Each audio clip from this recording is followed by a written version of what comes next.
Down syndrome didn't matter anymore. You know, it was just let her grow.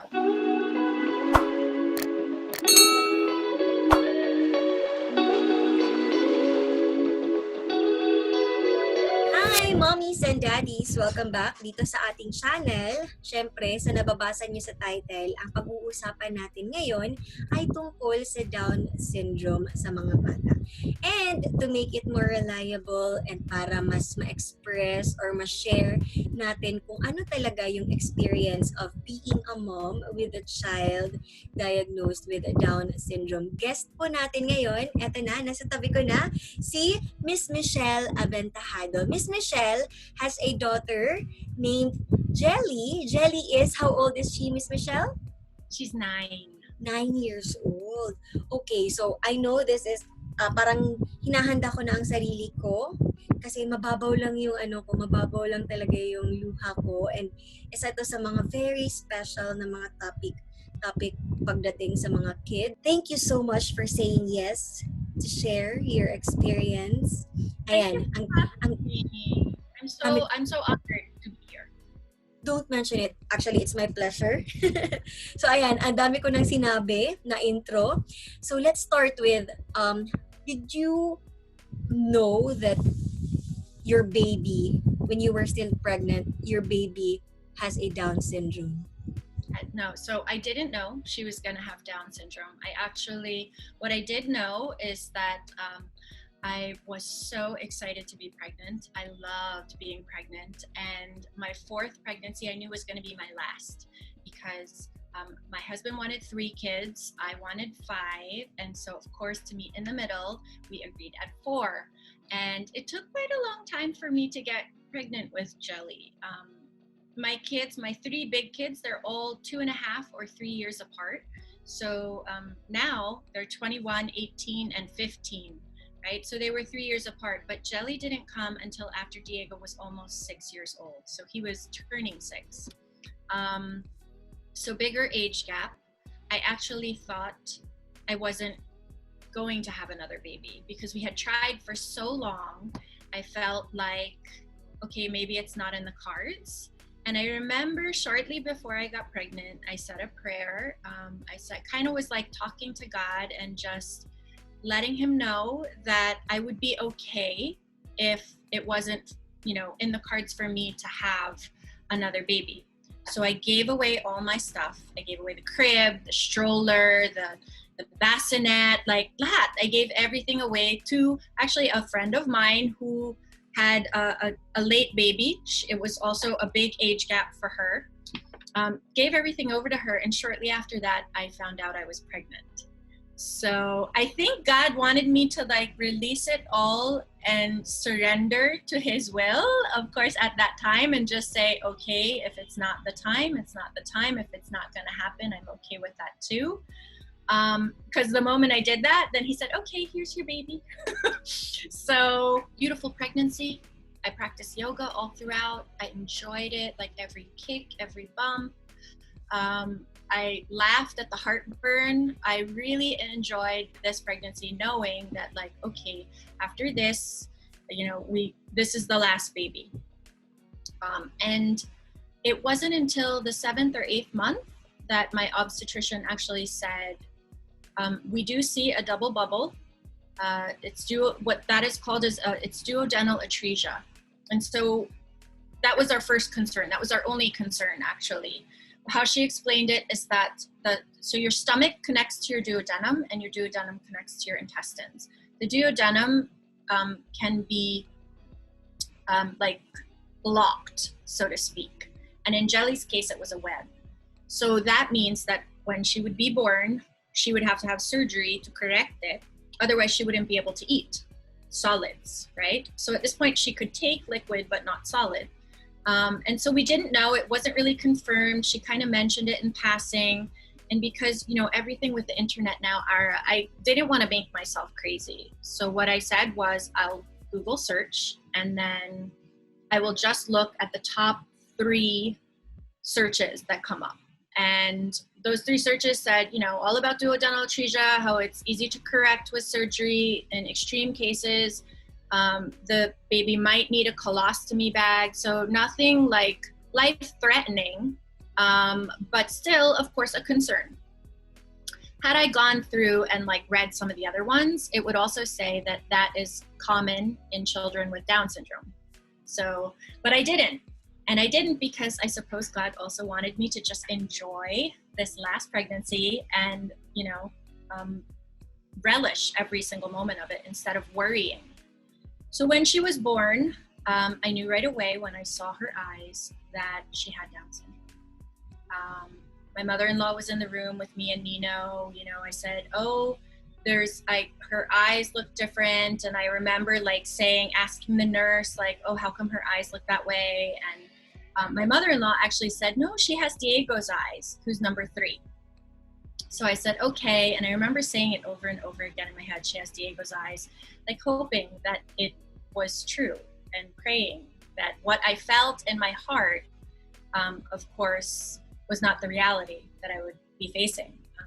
Sure enough, a few hours after, they took the baby, they whisked the baby away, of course, because they had to look at her intestines and duodenum and to make sure that she was okay.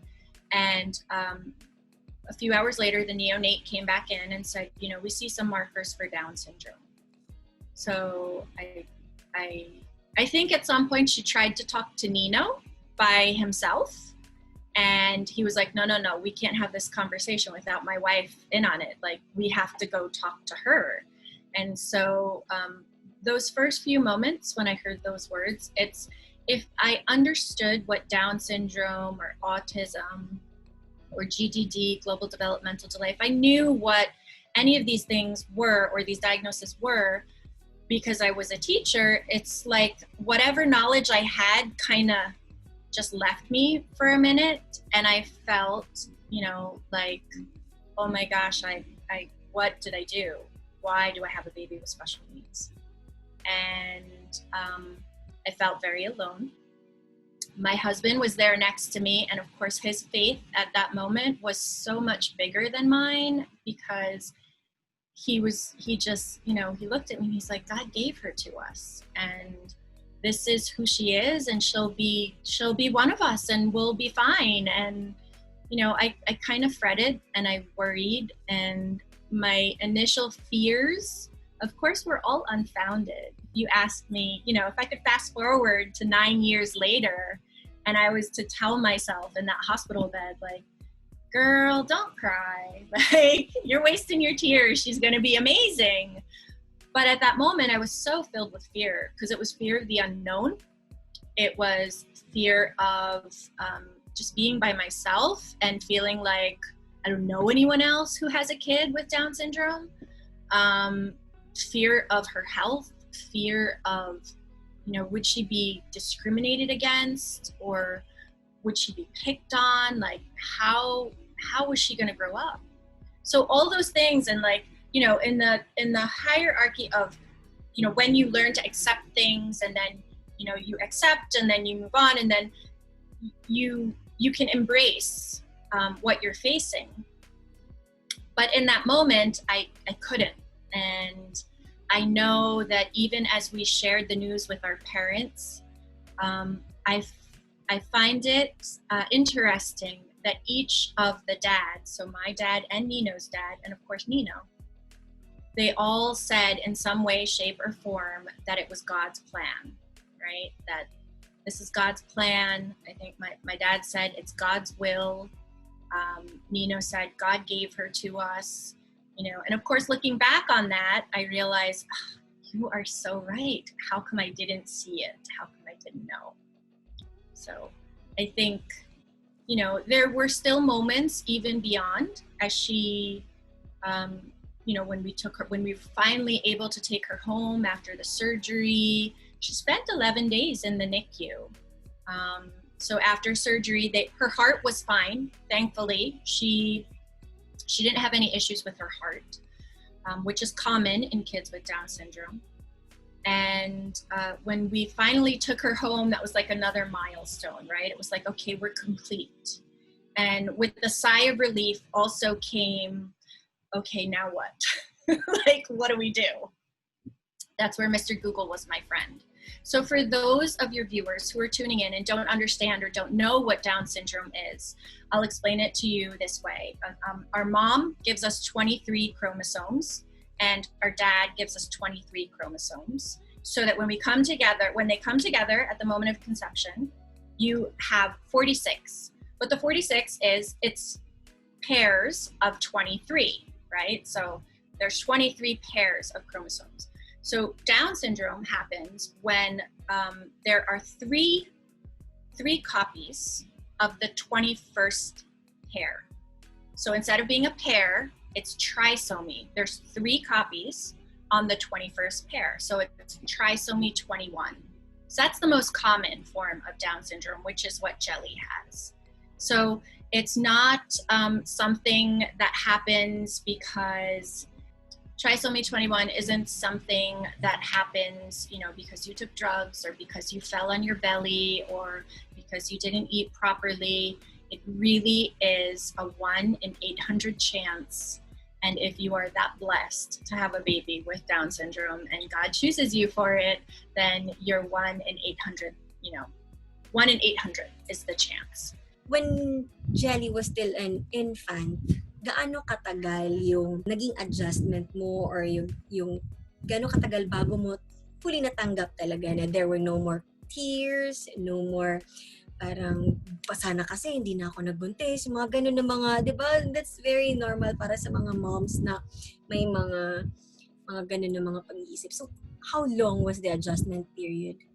So, I think I moved through it pretty quickly because I realized, so if I'm going to say as a whole, I'd say I had my last cry for her, like where it was like a pity cry or I was feeling sorry for myself. It was probably around 3 to 6 months. But I wouldn't even say that would exactly be it because I was super, super hormonal. I went through postpartum with her.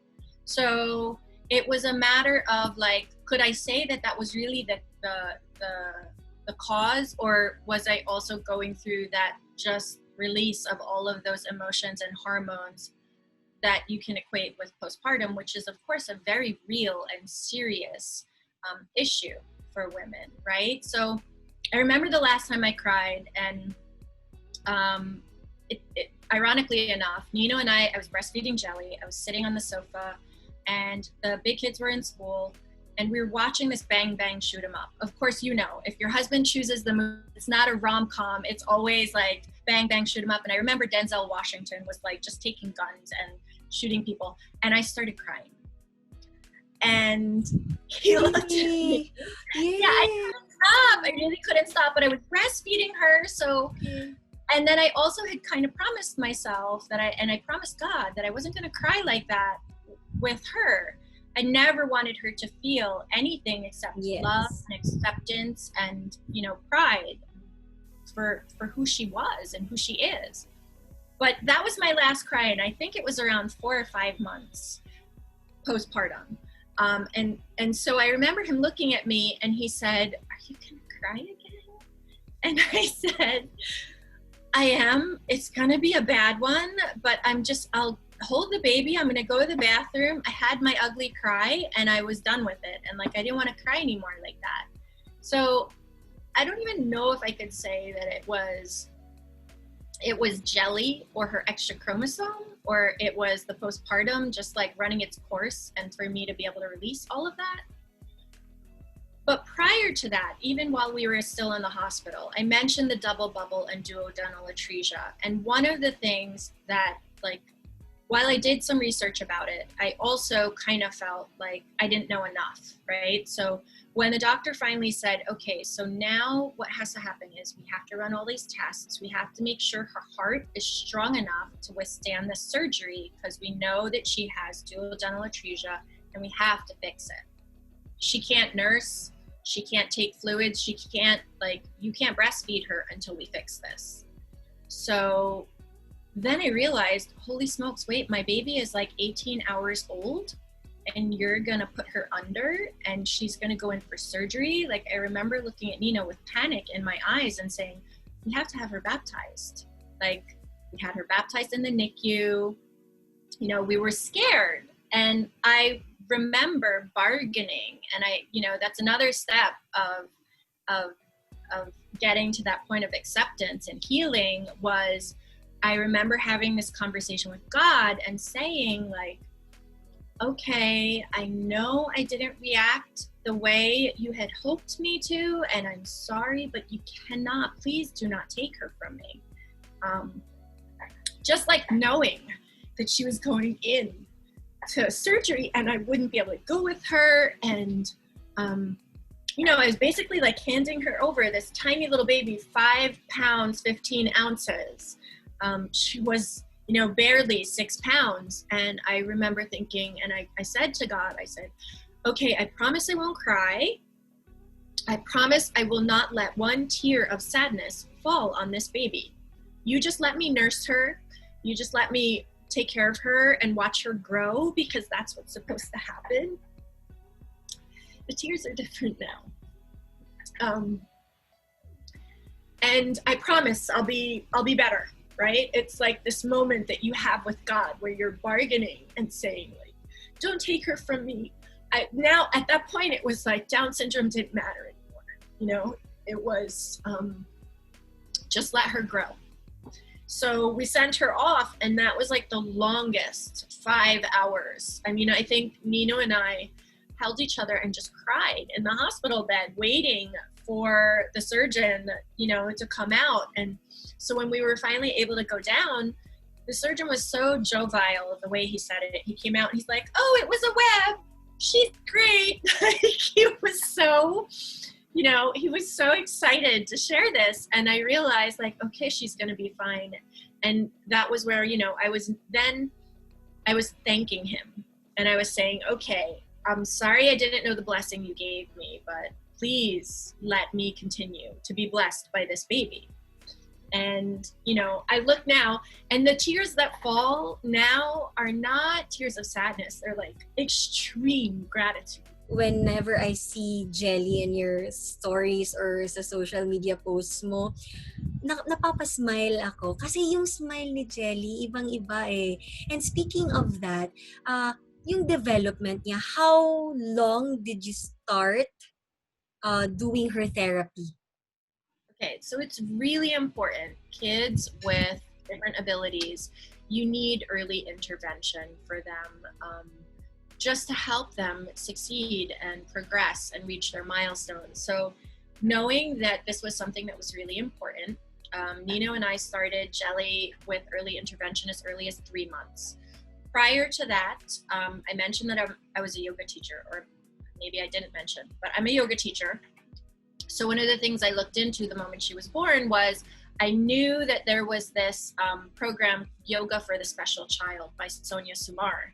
So the first thing I did was started studying it, and I bought the textbooks. And since I knew already most of the contraindications for children with special needs and yoga, I knew that Yoga for the Special Child would be really important for Jelly as an alternative means of therapy. So the moment she came home, which was she was in the NICU and released after 2 weeks, right? So she came home at 2 weeks old. The moment she came home after bath, we would do Yoga for the Special Child. So the understanding is there, if you're practicing yoga and the poses, there are certain poses that are great for digestion. There are certain poses that are great for, for getting oxygen to the brain. There are certain poses that, of course, are strengthening. So with Yoga for the Special Child, even though Jelly wasn't herself putting herself into the positions and I was doing it for her, she was receiving the benefits of it, right? So the physical poses and the physical benefits. So that started as early as 2 weeks. 3 months, we put her in occupational therapy, 3 months we did physical therapy. Shortly after that, we did occupational therapy. And by 7 months, she was in speech therapy.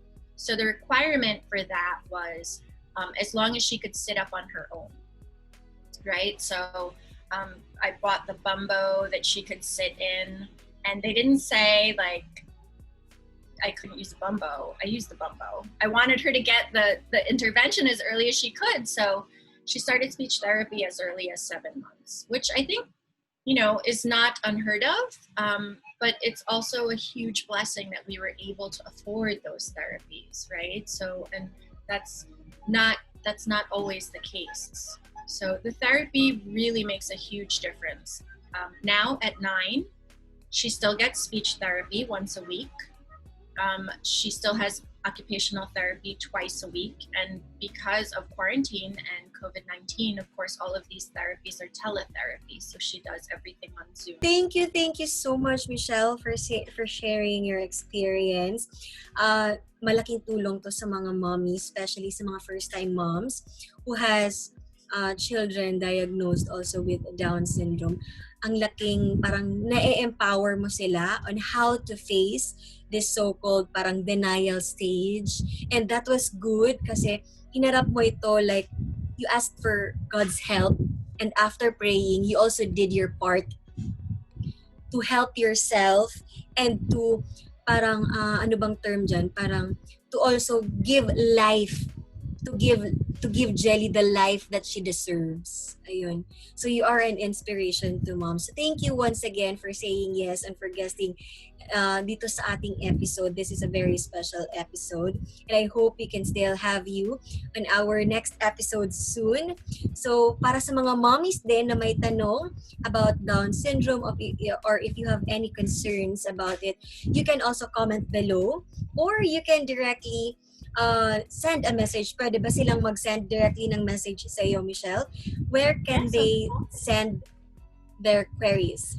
Right, so I'm on social media as well. I'm on Instagram, Twitter, and Facebook. I also have a blog, and so my handle across all is Mama and Manila. So if you were going to sound it out, it's Mom Man Manila. So you can look for me. I'll look forward to hearing from any one of the mommies with new babies with Down syndrome. Ayun. Thank you so much once again, Michelle, and thank you, moms and dads. Until our next episodes, bye!